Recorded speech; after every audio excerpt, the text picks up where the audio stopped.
demografis, yaitu perusahaan mengaitkan variabel seperti gender, pendidikan, pekerjaan, dan penghasilan dengan perilaku konsumsi dari masing-masing individu tersebut.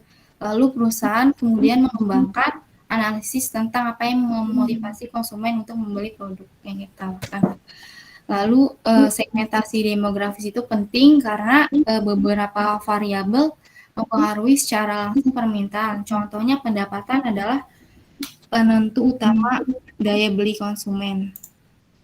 Dan slide selanjutnya disampaikan oleh Saudara Gia. Terima kasih.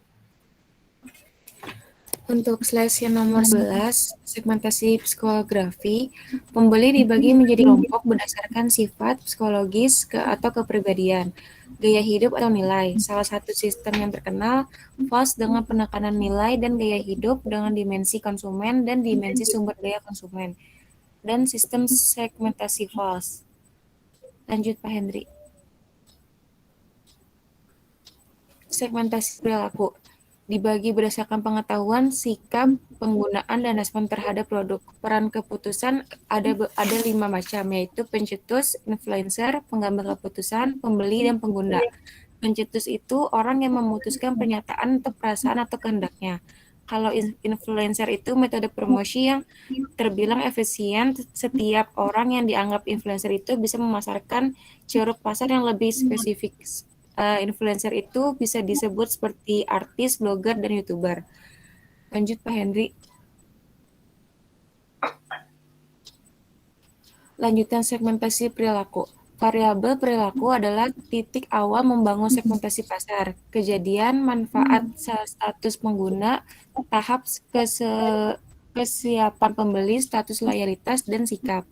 Modal konversasi mengukur kekuatan dan komitmen psikologis konsumen terhadap merek dan keterbukaan terhadap perubahan. Segmentasi penggunaan merek yaitu mudah berubah, rendah, rata-rata, dan tak tergoyangkan. Segmentasi non-pengguna merek yaitu sangat tidak bersedia, tidak terlalu bersedia, ambivalen, dan bersedia. Lanjut Pak Hendri.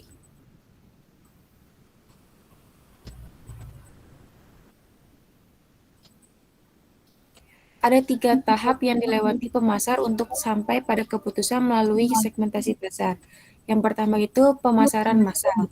Pemasaran massal, yang kedua pemasaran produk yang beraneka ragam, dan pemasaran sasaran. Pemasaran massal yaitu pasar di mana sejumlah besar pelanggan ada di pasar dengan kebutuhan yang umum. Perusahaan memandang konsumen di pasar memiliki kebutuhan dan keinginan yang homogen. Untuk menjual produk, mereka hanya memiliki satu strategi pemasaran. Untuk pemasaran produk yang beraneka ragam, yaitu mereka bisa mengiklankan berbayar, pemasaran tradisional, pemasaran media sosial, dan pemasaran interaktif, serta pemasaran konten.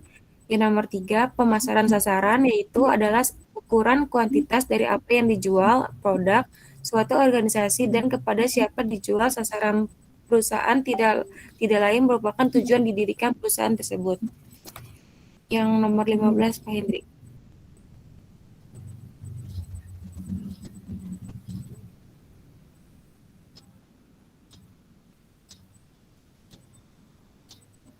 Contoh segmentasi pasar bisa dilihat dari strukturnya. Bentar, kurang. Yang pertama itu ada target market. Di bawah target market itu ada unaware dan aware.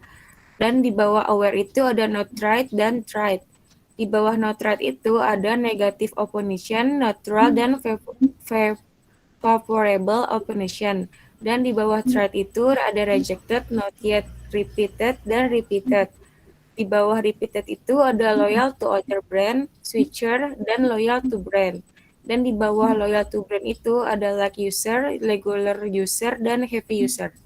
Untuk slide nomor 16 itu akan dilanjutkan oleh Ratna.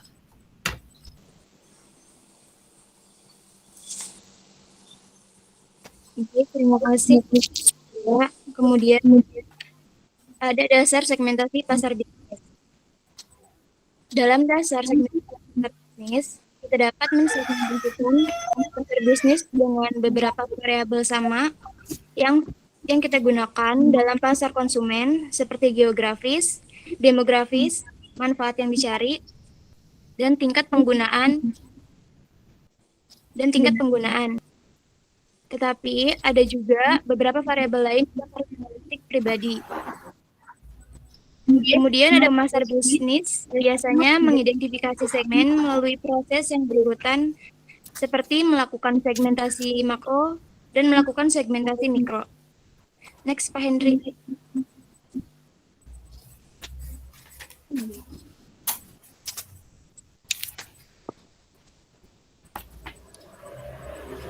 Gak kelar.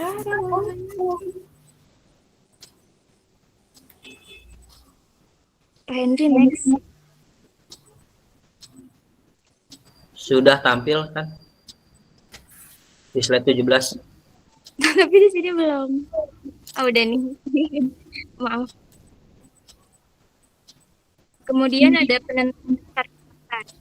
Setelah mengidentifikasi peluang segmen pasar, diputuskan berapa banyak dan segmen mana yang disasar. Ada 7 langkah pendekatan yang diperlihatkan dalam tabel berikut. Yang pertama,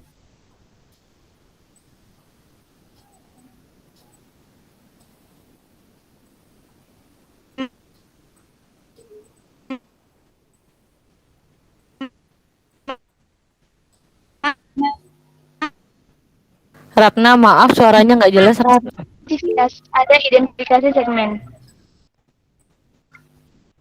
Yaitu, untuk setiap segmen berbasis kebutuhan, tentukan kelompok demografis, gaya hidup, dan perilaku penggunaan mana yang membuat segmen itu berbeda dan dapat diidentifikasi atau ditindaklanjuti. Yang ketiga ada daya tarik segmen, yaitu menggunakan kriteria daya tarik segmen yang sudah ditentukan sebelumnya, seperti pertumbuhan pasar, intensitas persaingan, dan akses pasar, atau menentukan keseluruhan daya tarik setiap segmen. Yang keempat, profitabilitas segmen, yaitu menentukan profitabilitas segmen. Yang kelima, positioning segmen, yaitu untuk setiap segmen, ciptakan proposisi nilai dan strategi positioning harga produk berdasarkan kebutuhan dan karakteristik unik pelanggan segmen tersebut. Yang keenam, ada tes keasaman atau acid test segmen, yaitu menciptakan jalan cerita segmen untuk menguji daya tarik setiap strategi positioning segmen. Dan yang terakhir, strategi bauran pemasaran, yaitu memperluas strategi positioning segmen untuk mencakup semua aspek bauran pemasaran seperti produk, harga, promosi, dan tempat. Next, Pak Hendri. Kemudian ada kriteria segmentasi efektif. Segmen pasar diurutkan berdasarkan 5 kriteria, yaitu terukur, substansial, dapat diakses, dapat didiferensiasi, dan dapat ditindaklanjuti. Maksud dari terukur di sini yaitu pengelompokan pasar wajib, mampu diukur baik luasnya, besarnya, dan daya pembeli pada segmen. Lalu maksud dari substansial yaitu segmen cukup besar dan menguntungkan untuk dilayani. Lalu ada dapat diakses, maksudnya yaitu segmen dapat dijangkau dan dapat dilayani. Kemudian dapat didiferensiasi, maksudnya segmen dapat dibedakan secara konseptual dan mempunyai respon yang berbeda terhadap elemen dan program bauran pemasaran yang berbeda. Yang terakhir dapat ditindaklanjuti. Maksudnya, program yang efektif dapat diformulasikan untuk menarik dan melayani segmen. Next, Pak Hendri.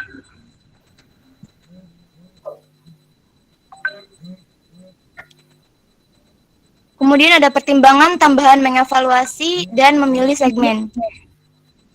Ada 3 pertimbangan yaitu pilihan etika target pasar, kritik konsumen, dan kontroversi publik. Mungkin sekiranya hanya itu yang dapat kelompok kami sampaikan. Ada yang ingin ditanyakan? Ada Mbak Ratna. Izin bertanya untuk kelompok Mas Henry, Ratna, Puput, dan Gia.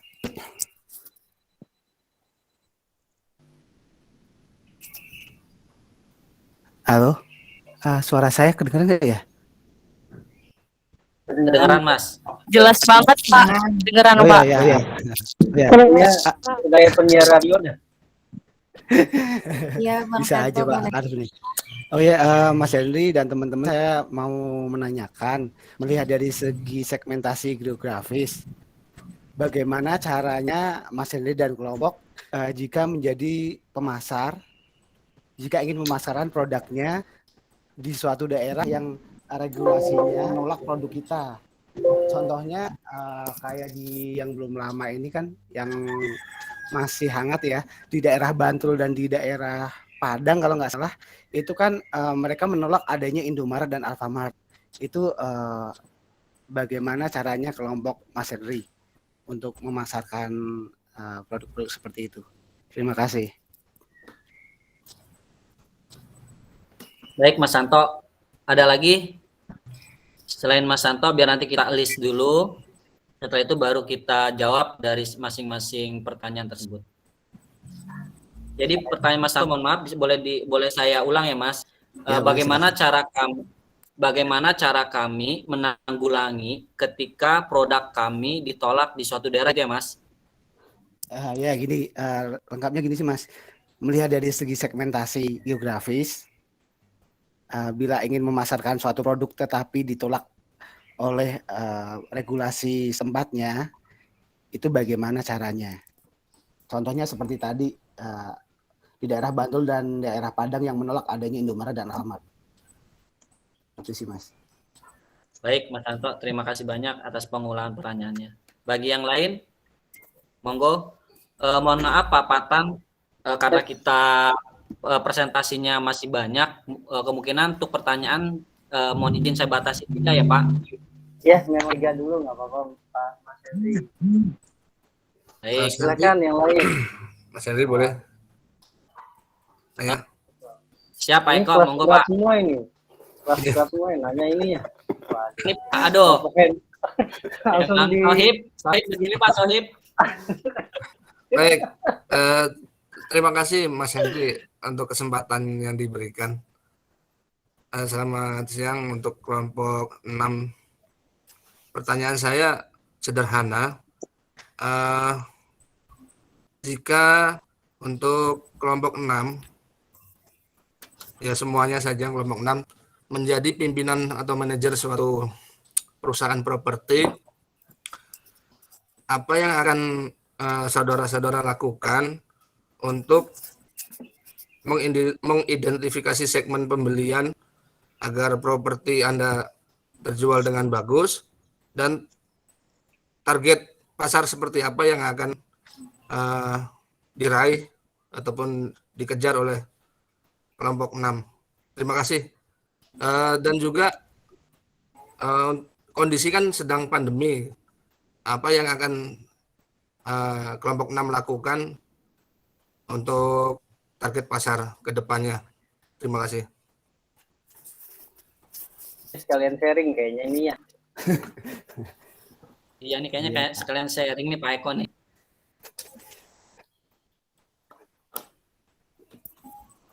Ada lagi teman-teman? Saya izin bertanya. Boleh? Boleh, siapa nih? Aku Retno, Mas. Aku izin bertanya. Jadi gini, kalau dari yang aku lihat kan sekarang ini kan Korean Wave ini kan benar-benar jadi tren banget ya. Terus juga di masa pandemi ini, yang aku lihat itu tuh untuk penjualan album sendiri, merchandise, bahkan kalau kayak fancy gini tuh online juga untuk konsumennya mereka tetap bela-belain. Berarti kan benar-benar Korean Wave ini tuh lagi ngetren-ngetrennya banget nih. Nah, terus yang aku tanyakan adalah gimana nih caranya, kayak aku ini kan menjual produk Indonesia nih, gimana caranya agar produk aku tuh tetap bertahan di tengah permintaan pasar yang cenderung lebih menyukai hal-hal yang berbau Korean Wave gitu. Gimana ya Mas, itu aja sih sebenarnya pertanyaanku. Mohon maaf Mbak Retno agak sedikit terputus. Boleh diulang Mbak pertanyaannya, mohon maaf. Suaraku jelas, Mas? Jelas, suaranya jelas. Oke. Tadi agak sedikit putus saja. Oke, baik Mas. Jadi gini, jadi seperti yang aku pengalamanku nih, aku baca-baca berita gitu. Kalau untuk kayak penjualan apa ya, seperti Korean Wave gitu kan, entah itu album atau merchandise di masa pandemi ini kan tetap laris manis ya. Yang aku lihat sih, mulai dari penjualan albumnya, merchandise-nya, terus juga acara fansigin-nya, bahkan beberapa konsumen dari produk tersebut tuh juga mereka tetap bela-belain di masa pandemi ini. Nah, yang jadi pertanyaan aku, gimana sih kiat-kiatnya, apa sih yang harus kita lakukan sebagai penjual produk dalam negeri nih, entah itu makanan, pakaian, atau enggak yang berhubungan dengan produk buatan Indonesia supaya produk kita tuh tetap bertahan di tengah permintaan pasar di tengah permintaan konsumen yang cenderung lebih menyukai barang-barang yang berbau Korea gitu, Mas, seperti Korea atau enggak barang-barang yang Korean Wave gitu, Mas. Itu aja sih paling. Baik, terima kasih Mbak Retno atas pertanyaan yang disampaikan. Teman-teman, ada yang mau jawab pertanyaan dari Mas Santo, Mas Eko, dan Mbak Retno? Monggo dipersilakan.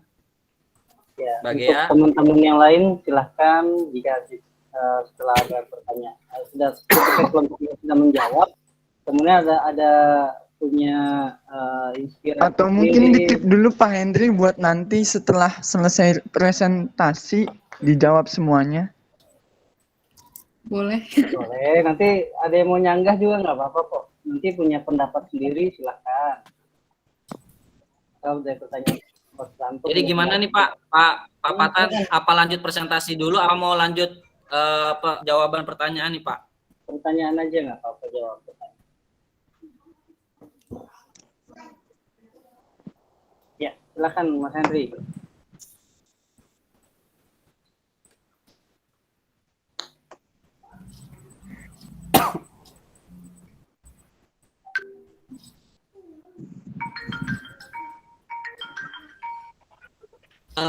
Izin menjawab pertanyaan dari Mas Santo. Silakan. Hal-hal yang memang yang harus kita lakukan ketika kita mencoba untuk melakukan target dengan kondisi geografis, namun kondisi produk kita ditolak. Contoh seperti tadi Indomaret. Ada beberapa tips yang memang harus kita lakukan. Yang pertama, pastinya sebelum kita melakukan launching produk, kita ada yang namanya analisa pasar ataupun analisa target. Jadi ketika kita sudah menganalisa segala bentuk pro dan kontra atas produk yang akan kita pasarkan, kita sudah bisa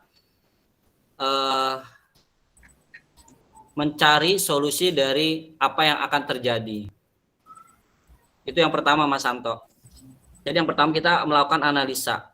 Lalu yang kedua, ketika sudah menganalisa dan memang terjadi penolakan terhadap produk tersebut, kita tidak bisa memaksakan untuk tetap launching. Kita harus menganalisa ulang dan mencari solusi bagaimana produk kita bisa diterima. Mungkin kita harus cari tahu akar penyebab daripada produk tersebut ditolak. Mungkin dari salah satu pendapatan masyarakat yang akan berkurang, ataupun tingkat pengetahuan yang minim dari masyarakat tersebut terkait tentang produk, ataupun manfaat yang tidak diketahui dari masyarakat tersebut tentang produk yang akan kita pasarkan. Langkah berikutnya kita bisa melakukan brosur atau pengiklanan, sosialisasi terhadap produk yang akan kita pasarkan, baik secara umum ataupun secara door to door sehingga masyarakat setempat itu bisa mengetahui manfaat dan tujuan dari produk yang akan kita pasarkan. Itu langkah yang ketiga. Langkah yang keempat, mungkin kita bisa meminta bantuan kepada tokoh masyarakat atau mungkin aparat berwenang, pemerintah setempat untuk mengadakan semacam kayak musyawarah, pertemuan atau mediasi tentang produk-produk yang akan kita pasarkan. Sehingga dari langkah yang keempat ini akan meminimalisir kesalahpahaman terkait tentang mengapa produk itu ingin kita pasarkan di area atau di daerah tersebut. Itu sih Mas Santo, 4 langkah yang bisa kita lakukan ketika memang terjadi penolakan terkait produk yang akan. Mudah-mudahan sih menjawab. Jika memang kurang mohon ditambahkan Pak Fatan Arif. Mohon maaf sedang belajar ini. Iya, nggak apa-apa. Ini sebenarnya Mas Santo agak nanya atau ngetes ya. Jadi agak berbeda tipis, saya tahu dia ini. Iya, regulasi tergantung. Iya, saya paham sebenarnya Pak Santo. Iya, sebenarnya regulasi tiap daerah memang berbeda. Nah, contohnya di Jakarta, di pinggir-pinggir Jakarta sudah juga banyak Pak ya, kampung-kampung yang memang masih menolak adanya Indomaret.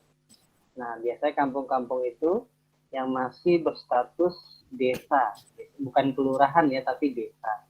Nah, kalau kelurahan dia objektif vitalnya itu sudah terbuka untuk segala pengaruh kemajuan dari daerah. Nah, sedangkan kalau desa yang diketuai oleh langsung kepala desa, itu kan masih mengambil amanat dari total musyawarah. Ada yang namanya BPD ya, Badan Permusyawaratan Desa. Dari situ tercetuslah gimana bisa memutuskan apakah bisa menerima masukan, entah itu adanya Indomaret dan lain-lain sebagainya.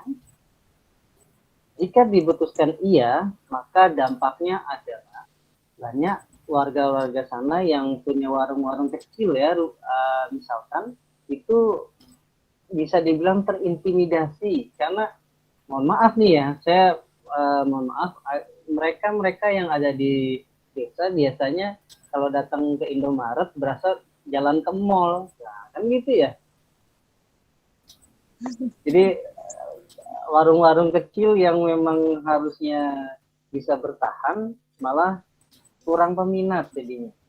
Coba jalan-jalan deh ke daerah-daerah desa-desa di pinggir-pinggir Bogor ini, itu di depannya warung pasti ada tanggul di jalan. Jadi orang mau nggak mau harus berhenti rem lihat warung itu ya. Nah, itu kan kita lihat semakin jauh ke dalam Indomaret sama Alfamart itu semakin berkurang. Jadi sekarang notabene-nya agak sedikit aneh memang. Jika minimarket sudah masuk ke setiap daerah, bisa dikategorikan daerah itu mau maju gitu. Kenapa? Orang akan berpikir sama dengan sedikit menyinggung properti ini. Kalau properti sudah bilang cari tambahan fasilitas, oh sudah ada Indomaret di sana. Nah, itu ada poin plusnya tuh biasanya di situ.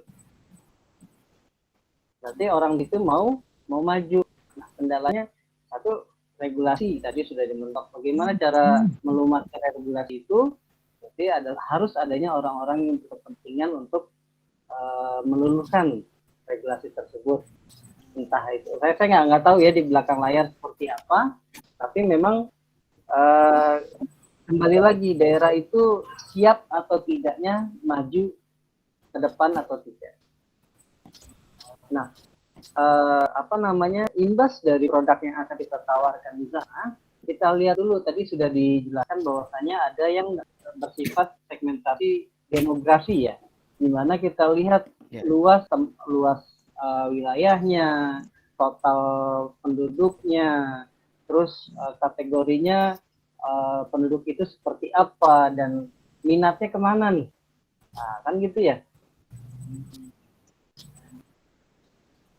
Karena kalau semua penduduk desa, berarti kan tidak jauh yang sedikit-sedikit unik-unik gimana gitu ya. Nah, produknya juga akan disesuaikan. Nah, kita sebagai bisnis, saya kalau udah bilang pebisnis, banyak cara yang harus saya jalankan. Entah saya bangun toko sendiri di sana, saya sebarluaskan seperti apa di sana, media sosial juga. Jangan salah, orang-orang desa di sana juga Facebook itu mereka paling gencar. Kita kasih promosi satu, nih kamu saya kasih produk satu ya.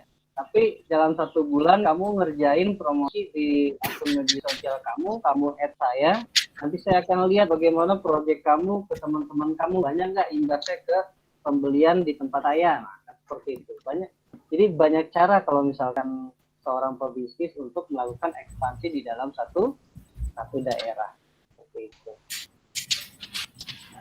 Sebenarnya Pak Santo sudah paham ya mengenai regulasi yang mentok-mentok ini ya. Dia kalau udah yang mentok-mentok pasti tahu deh. Oke Pak Santo, silakan. Clear ya Pak? Assalamualaikum warahmatullahi Mas Santo gimana Mas Santo? Ya, Mungkin maaf, Pak. jawaban kesempatan.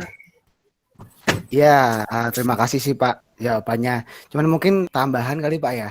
Mungkin kalau dari saya Pak, sebagai pemasar, kalau saya ingin produk saya diterima, misalnya kayak Indomaret dan Alfamart di suatu tempat, biasanya kan permasalahan pertama itu penolakan karena ini ya Pak, harga lebih murah daripada warung-warung sekitar ya Pak ya. Bisa seperti itu. Karena warung sekitar kan memang biasanya belinya bukan langsung di distributor besar. Jadi menurut saya kalau emang dari Indomaret atau Alfamart ingin masuk ke suatu wilayah yang menolak regulasinya, alangkah baiknya seperti Mas Henry infokan dan Pak Fatan, pertama tetap ada mediasi, kedua mungkin dari harga produknya itu jangan terlalu timpang dengan produk yang dijual masyarakat. Sehingga masyarakat ada pilihan nih, oh yang dijual di warung 15.000, di sini juga 15.000. Itu misalnya contoh satu seperti itu Pak. Kedua, produk yang dipasarkan jangan monoton seperti yang ada di kota. Tapi mereka mau mengangkat atau menjualkan produk-produk dari wilayah yang menolak regulasinya. Entah itu produk UMKM seperti apa namanya? Mungkin kue-kue tradisional atau apa, intinya agar produk atau tempat yang akan kita pasarkan itu diterima di masyarakat.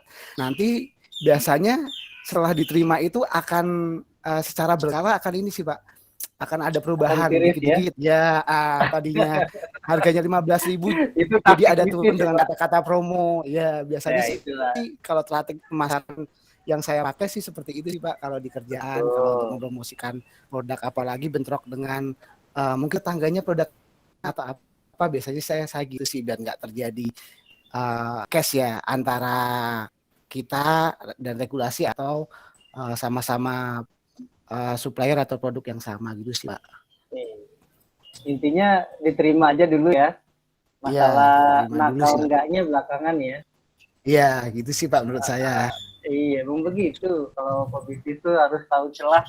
Jadi gimana caranya kita bisa istilahnya kita bisa bangun aja dulu di sana. Yang lain tidak ada gesekan satu sama lain ya. Gitu. Benar Pak. Ya. Kayak gitu. Jadi, nah memang kendalanya salah satu ini Pak, taraf pendidikan di satu tempat kan berbeda-beda ya, tergantung dari demografi tadi, tempatnya seperti apa. Nah, jangan disamakan di Jakarta dengan di pelosok-pelosok yang ada di daerah-daerah ya. Karena kan orang semakin kita tidak bisa edukasi mereka, semakin mereka merasa mereka benar gitu ya. Iya, benar Pak.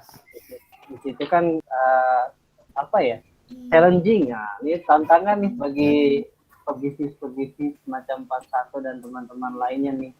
Gimana caranya kita bisa menusuk ke dalam sana. Ya, bagus sekali. Terima kasih Pak Susanto. Sama-sama Pak Fatan dan Mas Henry dan kelompoknya. Silakan. Terima kasih Santo dan Pak Fatan penjelasan di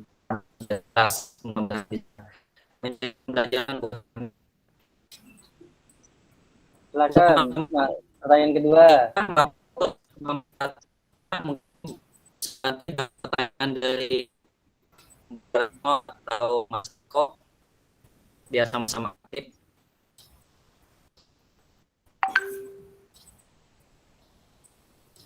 Ini pertanyaannya berbobot semua ya. Iya Pak, sangat berbobot ini. Iya, Seperti alhamdulillah yang orangnya, nanya Pak. gemuk-gemuk, Pak. Iya, gemuk-gemuk. Seperti orangnya Pak berbobot. Saya ngomong gitu. Waduh, dan titip nih, Mas Arthur nih, makanya. Nggak boleh body shaming. Saya nggak ngomong gitu. Ya, saya Mas merasa Anto. nggak apa-apa, Pak. Kan berbobot, bukannya Bobot, berat. iya. Pertanyaannya, waduh. Mohon maaf ini ya. Iya.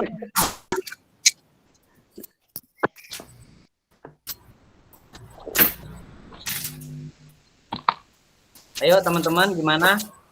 Apa mau minta kompensasi dari papatan untuk di hold dulu biar kita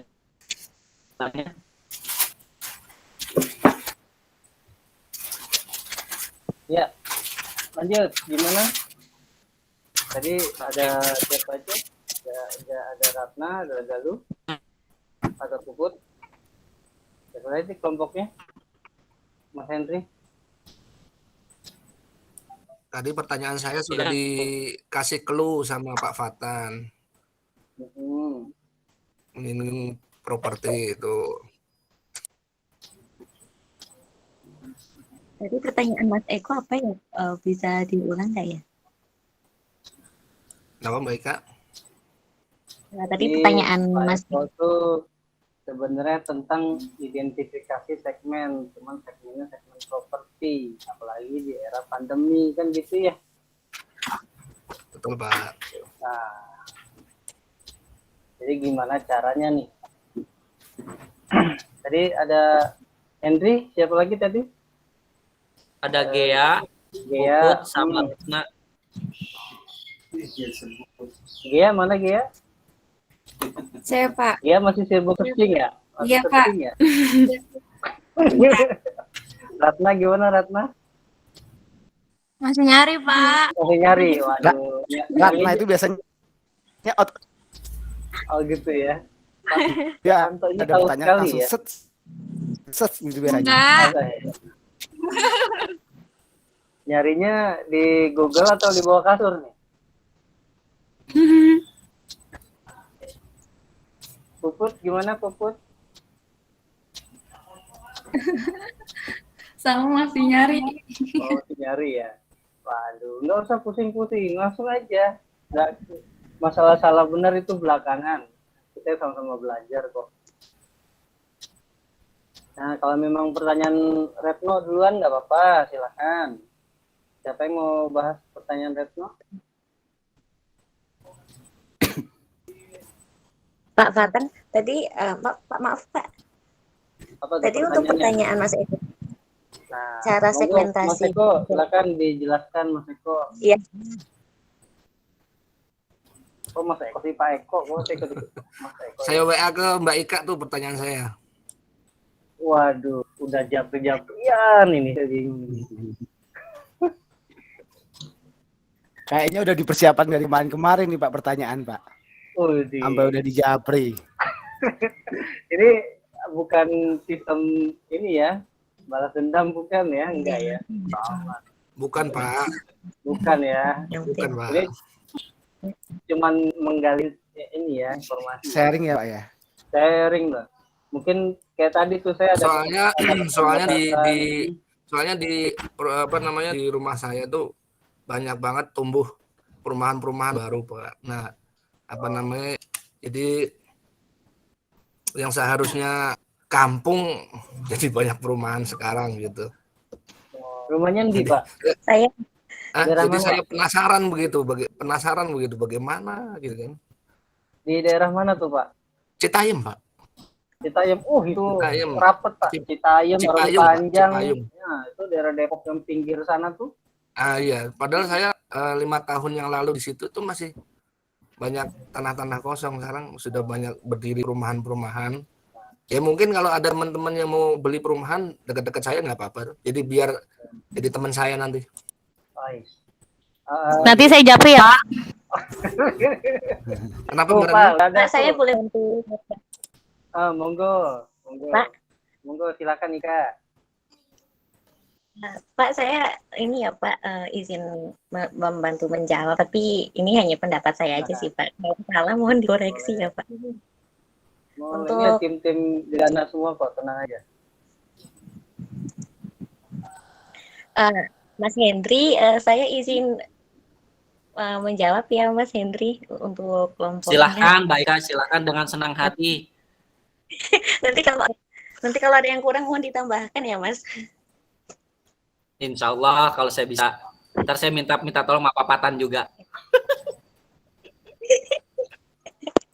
Ini kan tadi Mas Eko mengajukan beberapa pertanyaan. Yang pertama itu kan bagaimana jika pimpinan suatu perusahaan yang bergerak di bidang properti, langkah-langkah seperti apakah yang akan kalian ambil untuk mengidentifikasi segmen pembeli? Ini kan kita anggap aja properti ini itu adalah sebuah perumahan ya, komplek atau perumahan atau klaster. Ini pastinya ditujukan pembeli itu adalah keluarga-keluarga yang baru, yang keluarga muda atau pasangan muda yang baru menikah. Kita untuk properti seperti ini kan kita sebagian besar para developer tuh merujuknya ke situ. Dengan misalnya nih di sebuah dekat kawasan industri atau di pusat kota atau di pinggiran itu pasti banyak pendirian rumah atau perumahan komplek dengan targetnya itu ya di warga-warga sekitar itu atau orang-orang yang merantau di situ dengan catatan atau keluarga baru, pasangan muda yang baru menikah. Karena ini kan untuk orang-orang yang baru menikah atau keluarga atau orang-orang yang merantau jauh pasti akan ada rencana ingin membeli rumah segala macam seperti itu. Dan untuk pendirian rumah atau perumahan tersebut komplek itu juga menjadi apa ya untuk meningkatkan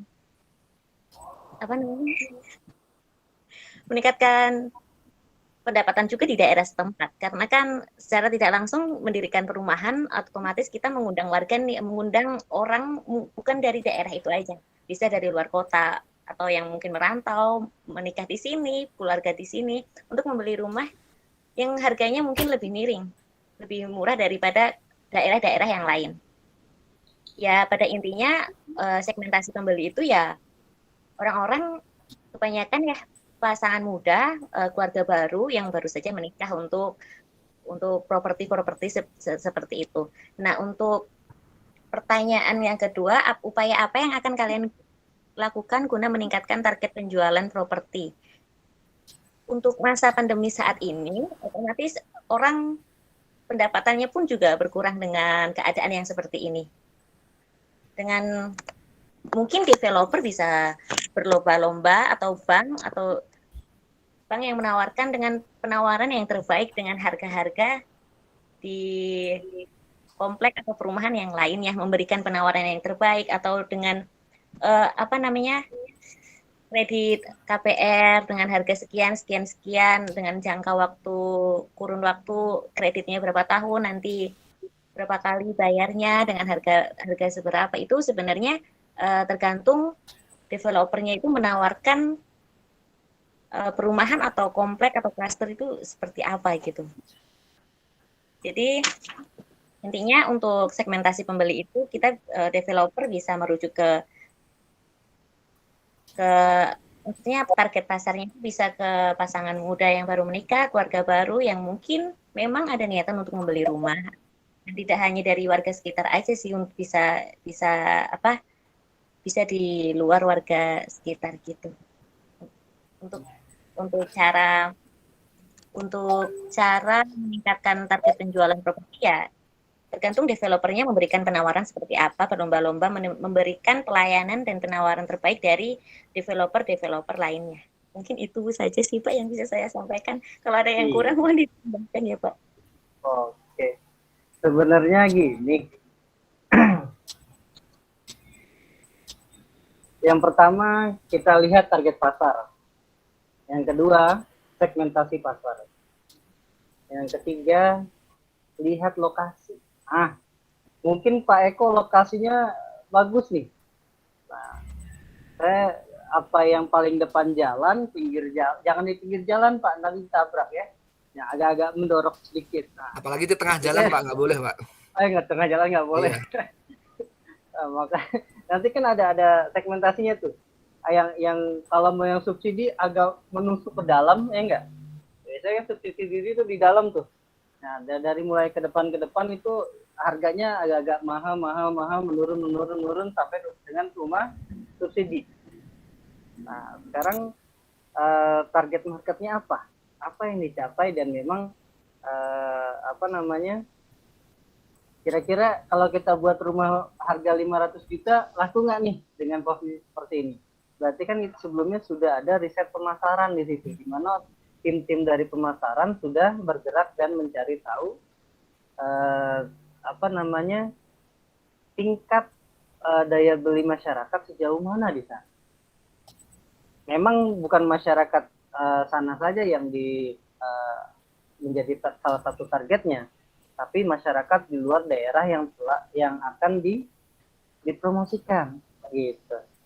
Nah, di satu sisi ini kok kenapa Pak Eko dulu nggak bawa meteran aja, tinggal meterin kan ya, bangun sudah gitu kan. Nah, jadi target market harus jelas. Kemudian berapa banyak unit yang dijual juga harus jelas, dan bagaimana cara mempromosikan itu dengan baik. Kalau promosinya memang hanya terbatas di lingkungan sekitar, mungkin akan terhambat Pak ya. Dengan contohnya di BSD ini Pak, BSD lebih mudah sekali mereka mempromosikan daerah karena memang lokasinya sudah premium. Nah, bagaimana dengan lokasi-lokasi yang baru berkembang, contohnya Citayam, Parung Panjang, terus agak ke Bogor sedikit, itu tanah satu masih agak murah ya. Yang kedua, lokasi memang sekarang sudah pembangunan, pelebaran jalan dan lain sebagainya menjadi titik tolak masyarakat sebagai pertimbangan untuk tinggal di sana. Yang terakhir adalah akses tol. Nah, akses tol sekarang lagi dibangun di mana-mana. Di Depok sudah panjang Pak ya, dari Antasari ke Depok nyampe sana. Betul Pak. Nah, cuman pesawat terbang belum mampir ya ke Depok Pak ya. Jangan sampai Pak. Jangan sampai ya. Kalau mampir berarti kecelakaan Pak. Oh jangan. Nggak ada bandaranya Pak. Oh bandara maksudnya gitu. Iya Bang, saya bandara. Jangan mampir ya, benar. Oke.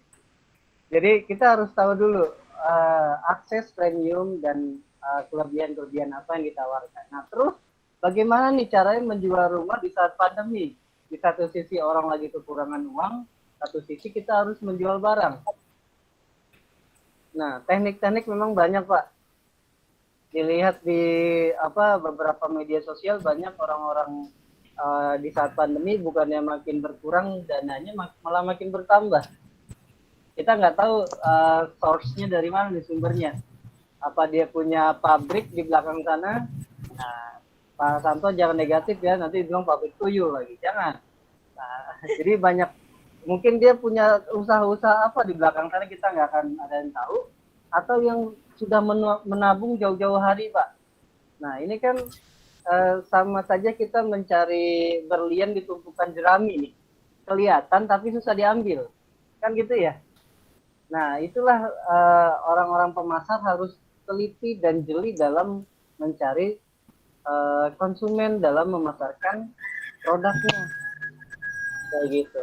Tadi sudah dikasih tahu misalkan targetnya yang baru menikah, gitu ya. Nah, Pak, kalau saya sudah punya rumah, Pak, sudah menikah, kemudian saya suka rumah yang satunya, berarti saya harus menikah lagi? Jangan, beli rumahnya aja untuk investasi, ya. Jadi kita beli rumah tidak hanya untuk tempat tinggal saja, tapi mungkin Pak saya mau investasi, siapa tahu saya punya anak, saya bisa tinggal di sana, atau saya akan kontrakkan, gitu ya.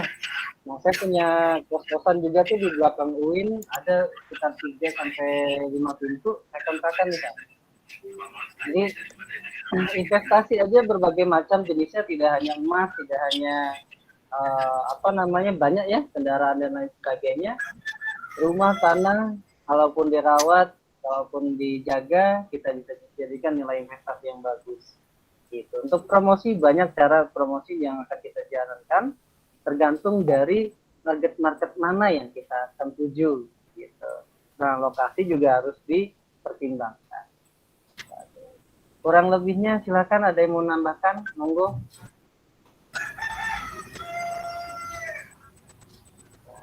Pak Eko bagaimana Pak? Clear Pak dengan jawaban dari Mbak Ika dan Pak Patan? Baik, terima kasih. Sudah cukup bagus tadi dijelaskan sama Mbak Ika dan Pak Fatan. Mbak Ika tadi nyinggung rumah tangga. Kenapa Mas? Kenapa apa loh? Kayaknya udah siap nih kayaknya. Ya terima kasih Pak Fatan dan Mbak Ika. Kode keras sih. Aduh, saya nggak bahas itu ya. Silakan pertanyaan berikutnya. Baik, terima kasih Pak Eko. Canda. Izin menjawab pertanyaan dari Saudari Retno. Bagaimana ketika produk kita itu kalah saing dengan produk luar dengan kondisi pandemi? Apa kiat-kiat yang harus dilakukan ketika kita menjadi seorang manajer? Iya betul Pak, Korea. Kalau dari saya pribadi, yang namanya produk ataupun trending itu memang sudah menjadi familiar atau mungkin yang tidak bisa dibendung dengan zaman sekarang. Karena tingkat media yang sangat tinggi sehingga apapun yang disukai oleh pembeli atau customer itu memang salah satu menjadi tujuan daripada kepuasan dari produk tersebut. Jadi intinya kiatnya adalah kita mengikuti arus yang ada dengan tetap tidak meninggalkan produk asli kita. Contoh misalkan kita punya produk PMP, itu kan produk lokal kita. Namun karena trendingnya lebih banyak menyukai Korea, mungkin ada label Koreanya gitu. PMP kesukaan Korea gitu atau apa gitu. Mungkin hanya memodifikasi aja dari produk asli dengan mengikuti trending yang ada. Itu mungkin salah satu kiat yang bisa kita lakukan agar produk kita tetap tidak jatuh atau tidak ketinggalan. Mungkin itu Mbak Retno bisa saya jawab dengan pertanyaan dari Mbak Retno. Mudah-mudahan bisa terjawab. Oh iya Pak Henry, terima kasih Pak Henry. Nah, Retno coba mungkin ada yang mau dibantu Angga. Kayaknya Retno punya pengalaman pribadi sama Korea ini. Iya Pak, saya soalnya ngelihat penjualannya tuh albumnya tuh bener-bener gila-gilaan sih Pak. Kalau saya lihat padahal lagi pandemi kayak gini, saya sampai heran nih. Tuh yang beli itu sugesti. Kenapa? Terus kenapa mesti dibayar? Nah, itu sebenarnya sugesti persepsi orang kan. Jadi kalau misalkan kita ikut trending, kita akan dinilai masyarakat gaul atau memang update perkembangan. Itu sebetulnya sugesti dan persepsi. Dari sugesti dan persepsi tersebut bisa kita manfaatkan di produk kita. Yang tadi saya bilang, misalkan kita punya produk PMP, kita tidak akan pernah dilirik kalau memang kita tidak ikut dengan trending yang ada. Sehingga ya kiatnya kita akan ikut nama tersebut gitu. Mungkin ada fotonya orang Korea tersebut gitu kan, sehingga membuat daya tarik untuk konsumsi. Jangan pakai foto orang Korea. Nanti kita kena hak cipta. Contohnya seperti itu Pak, mohon maaf. Contohnya mohon maaf. Iya. Tapi salah satunya gimana? Oh iya Pak, punten Pak. Iya, jadi bener juga sih kata Mas Henry, juga aku nemuin di beberapa produk yang misalnya kayak kafe gitu atau enggak jadi kayak ada unsur Korea-Koreanya supaya menarik minat orang lain. Itu juga, terus juga ada produk makanan, terus ada nyelipin kayak mungkin salah satunya Scarlett Whitening Mas Hasan yang jualan produk Charlotte Whitening itu brand ambassador-nya ngambil dari Korea juga, jadi lebih melirik juga. Cuman yang aku sayangin sih lebih mungkin ke produk-produk yang bener-bener Indonesia punya loh Pak, kayak misalnya kayak batik atau enggak mungkin kayak kerajinan tangannya kan nggak mungkin kalau kita nyesipin tuh kayak Korea-Korea gitu kan nggak banget ya Pak. Kalau menurutku seperti itu sih Pak. Terus juga kalau menurut teman-teman sekalian juga peran pemerintah juga penting juga nggak sih kayak untuk mendongkrak produk Indonesia ini. Jadi kalau kalau Oh, sih kayaknya tuh kayak kurang greget gitu Pak. Apa pengetahuan aku aja yang sedikit gitu Pak. Jadi kayak kurang greget gitu Pak pemerintah buat promosiin produk kita padahal kalau kita lihat contoh nih, contoh yang aku paham nih Pak. Punten kalau salah nih Pak, maaf banget. Kayak Korea itu lebih kayak mempromosikan gitu artis-artisnya, kebudayaannya, menyelipkan kebudayaannya di apa ya? Di artis mereka lah pokoknya. Jadi dunia tuh tahu kebudayaan mereka, terus juga kebiasaan mereka, tradisi mereka itu keren banget sih kalau menurut aku. Yang hal itu aku belum mungkin Indonesia sedang proses seperti itu, cuman mungkin baru step by step kali. Cuman kayak kurang segreget mereka gitu. Menurut Bapak atau enggak teman-teman mungkin ada masukan mungkin? Karena sebelumnya saya mau Apa? nanya, nah ini kalau produk-produk Karena Korea itu gini, penjualannya satu pieces berapa ya? sebentar, Ya satu-satu, satu kawan.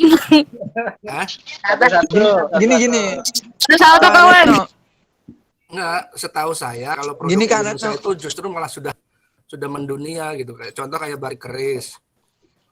Itu kalau misalnya produk Korea satu piecesnya terjual paling mahal banget 70.000 atau 100.000, batik keris per meternya sudah 1 juta Mbak. Jadi Wah keren banget ya. Aku baru tahu loh. sudah sangat signifikan untuk memperkenalkan produk-produk Indonesia. Contoh Gini Kak Retno Pak masalahnya. Jokowi juga Sebentar pakai Mas produk Hasan, Indonesia. sebentar Mas Hasan Pak Eko dulu. monggo Pak. Silakan Pak Eko. Pak Eko silakan Pak. Ya, tadi dari pertanyaan saya untuk satu piecesnya produk Korea dengan brand ambassador Korea, misalnya paling banter banget terjual 100.000 per pieces, untuk produk batik Indonesia itu, terutama batik keris ya, itu 1 meternya sudah 1 juta Mbak. Jadi apa namanya? Kalau tadi bilang kurang begitu ini pemerintah, justru sudah sangat membooming sekali. Mungkin apa namanya? Pemeran pemerintah dari segi apa nih yang perlu dipertanyakan lagi karena sudah mendunia gitu. Sudah dengan harga yang sangat mahal itu kita yakin apa namanya pemeran pemerintah sudah sangat signifikan. Oke, bagus seperti itu Pak. Banyak produk kita sudah keluar juga Pak ya. Oke, silakan Hasan tadi mau bantu. Gini karena masalahnya nggak semua orang Indonesia, nggak semua orang tuh suka dengan Korea gitu. Jadi kan kita kalau pengen memasarkan produk ngelihat customernya juga, ngelihat pelanggannya juga kayak gimana ya kan. Lagi pula di sini kan Indonesia, kita harus bangga, harus memasarkan, lebih memajukan lagi produk kita gitu seharusnya sih. Ya emang Oke Mas Hasan, makasih. idenya karena bagus. Monggo. Oh enggak sih, sorry San, yang tadi itu maksudku aku lihat di beberapa produk yang ada di Indonesia tuh kayak makanan, kafe, itu tuh mereka nyelipin kayak Iya, keren loh. Itu sih yang aku lihat gitu. kayak yang sekarang apa beredar aja kan banyak tuh kayak restoran-restoran yang ngebentuk sistemnya itu kayak yang di Korea kayak misalkan barbekyuan atau Ya kayak betul-betul. misalkan all you can eat. Nah itu kan sistem makanan mereka itu kan kayak makanan Jepang atau Korea gitu kan. Kayak misalkan mereka makan daging, masak sendiri, terus ambil nasi sendiri. Nggak kayak kita kan kalau misalkan beda budaya lah sama Indonesia. Kalau misalkan restoran zaman sekarang tuh lebih membandingin, lebih menonjolin budaya Korea biar restonya tuh laku gitu karena dominan orang-orang Indonesia tuh rata-rata emang pecinta Korea. Jadi kayak mereka Kalau di Indonesia lebih ke warteg ya? Kalau ke Indonesia lebih ke warteg gitu ya? Kalau Oh Indonesia tidak, lebih ke enggak. warung Padang kan, warung Padang, warteg. Nah kalau misalkan apalagi generasi Lesehan muda Sunda ada, seperti kayak lesehan sekarang Sunda ngambil ini. sendiri tuh. Iya, Ampera. Ingin menambahkan boleh? Enggak semua pecinta Jadi Korea. emang apalagi generasi mudanya sih. Generasi mudanya kan apalagi buat gaya. Nah itu kan mereka menomorsatukan gaya kan. Jadi makan di restoran kayak resto-resto Jepang tuh menurut dia udah kayak keren banget gitu. Jadi kayak lifestyle gitu nggak sih? Oh, benar. Iya. Lifestyle nomor satu sih sekarang. Estetik gitu yang biar bisa diupload di IG gitu, iya nggak sih? Iya betul. Iya. Betul sekali. Ini banyak ya, Buat silakan. TikTok juga.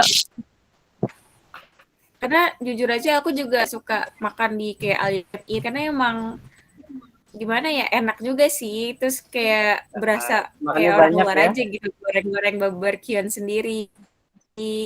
Beda kan Pak. kalau misalnya kita pesen Pak. Padang. Ya, sabar. Sebentar. Nih, dia suka ini. Ada sih all you Pak, can itu eat. aja kayak Oh restoran iya. zaman sekarang kan menonjolinnya kan tentang tuan Gimana Korea di juga. Sabuhachi, bukan? Ya, kayak habuashi, all you can eat, makan makanan Korea itu lah Pak. Nah, oke. Terima kasih Gia. Silakan Pak Susanto, udah gatel kayaknya mau ngomong. Iya sih Pak. Ya, Pak. Saya ingin menambahkan. Saya meluruskan ini ya Pak ya. Meluruskan pertanyaan maksud yang pribumi itu kalah saing dan produk dari kami yang belum ini ya kasus KFC ya. KFC ada Korea ala Korea ya. Sedangkan itu kan sama produk. McD itu McD. Iya. Gitu kan. McD. Nah, McD Ya, yang ada McD. CS-nya. ya, oh iya. Yang website. Iya, McD. Saya nggak ikutnya. Ya, sebelum Korea juga udah banyak sih kayak KFC, McD itu juga kan sebagai salah satu kompetitor produk lokal dan baik lagi seperti yang tadi omong sebenarnya bukan rintahan tapi dari kitanya sendiri karena nggak usah bohong aja dari kita semua saya tanya produk lokal rata-rata sepatu maunya Nike, Adidas, Converse ya kan jarang ada yang suka produk-produk lokal gimana kita mau meningkatkan penjualan produk-produk kita kalau dari kitanya sendiri nggak mau mencintai produk kita nih kalau hanya pemerintah ngiklan Iya betul. kalian A, B, C, D cuman main lalu ya udah gitu. Berarti untuk meningkatkan produk baik lagi ke produk Indonesia harus mencintai produk-produk dan budaya Indonesia terlebih dahulu. Kedua yang masalah batik, emang batik itu udah terkenal tapi kalau compare-nya antara batik dan yang ala-ala Korea mungkin kurang pas. Mungkin kalau compare-nya batik ini dengan kain dari Rusia atau apa mungkin itu intinya ada masih mungkin ya Pak Hatan ya ya tapi sih yang untuk budaya Indonesia sekarang yang maju dicintai banyak orang luar negeri tapi dari kitanya sendiri malah mundur lebih produk-produk dalam luar negeri itu sih masa pertamanya itu intinya. Gitu. Rumput tetangga lebih hijau, Pak. Bapak izin menambahkan, Pak. Mungkin kayak produk luar negeri itu mungkin lebih kayak kepuasan yang didapat dari konsumen itu kali Pak. Kalau dari yang saya rasakan nih Pak, kayak misalkan saya beli apa gitu kayak misalkan produk Indonesia itu kepuasan itu dari kualitas, terus juga dari pandangan orang kepada saya ketika saya beli produk tersebut kan. Lifestyle saya juga jadi bagus gitu dilihat orang-orang kurang lebih kayak gitu. Terus juga sebenarnya kalau menurut saya produk Indonesia juga bagus-bagus kok.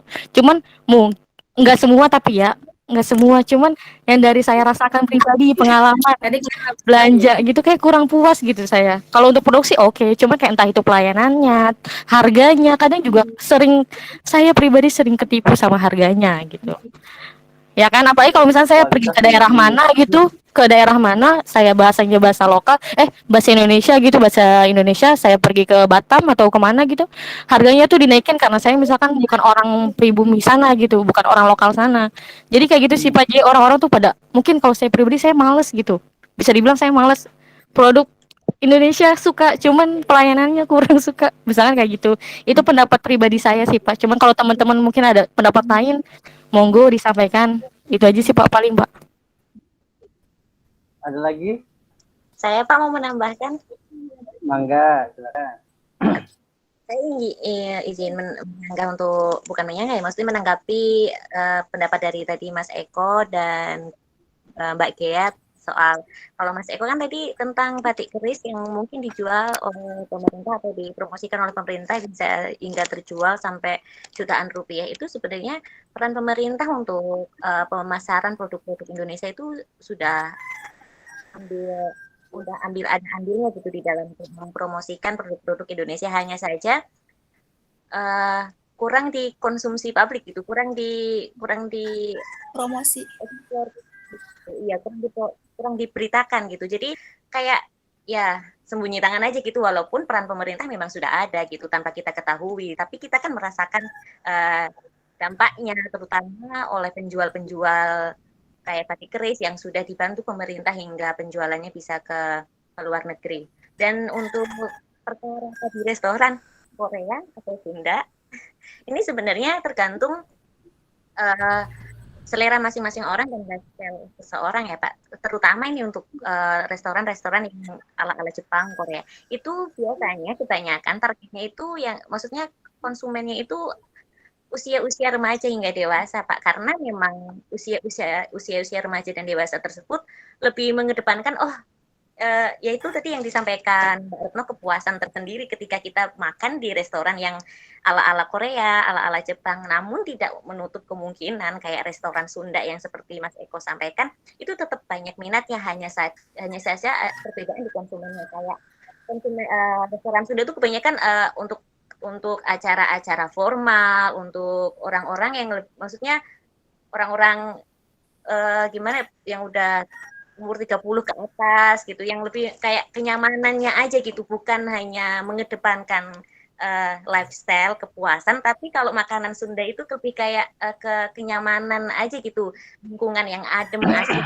Biasanya kan restoran kayak Sunda Sampiren itu, restoran Sunda Sampiren kan itu ada saung-saungnya gitu ya, mengedepankan ya kenyamanan tersendiri. Kalau ini sebenarnya tergantung masing-masing selera sih.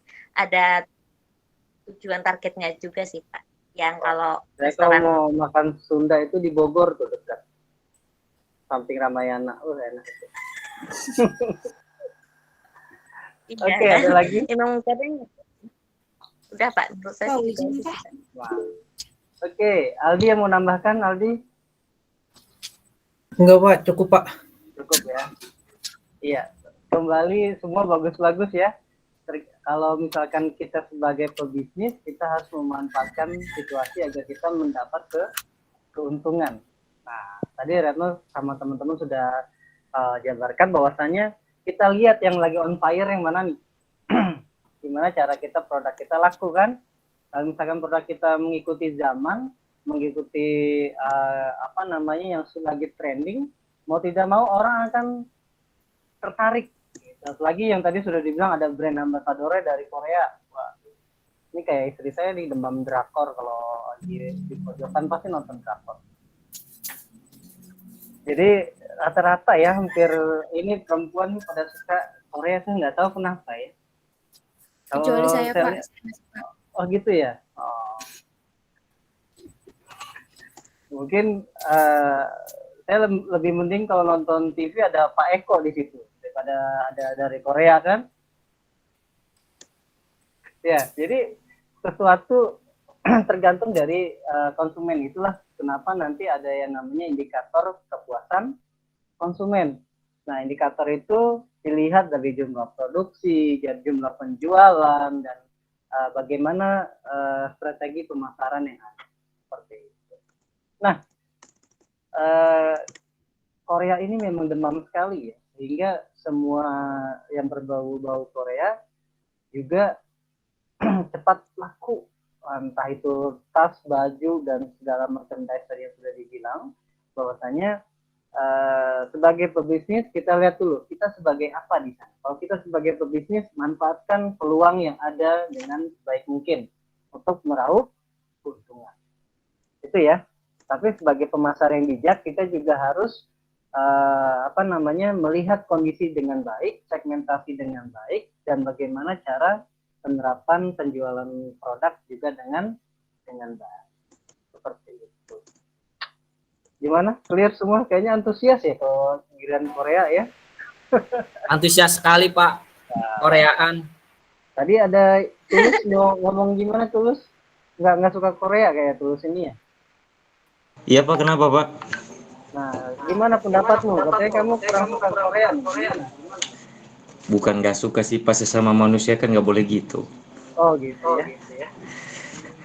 Bukan sih pemasalahnya, kalau untuk produk Indonesia itu sebenarnya harus kita akui itu sebenarnya udah terkenal. Jadi begini, sekarang itu kan media sosial kan udah cukup maju ya Pak. Maksudnya apa yang dilihat anak-anak umuran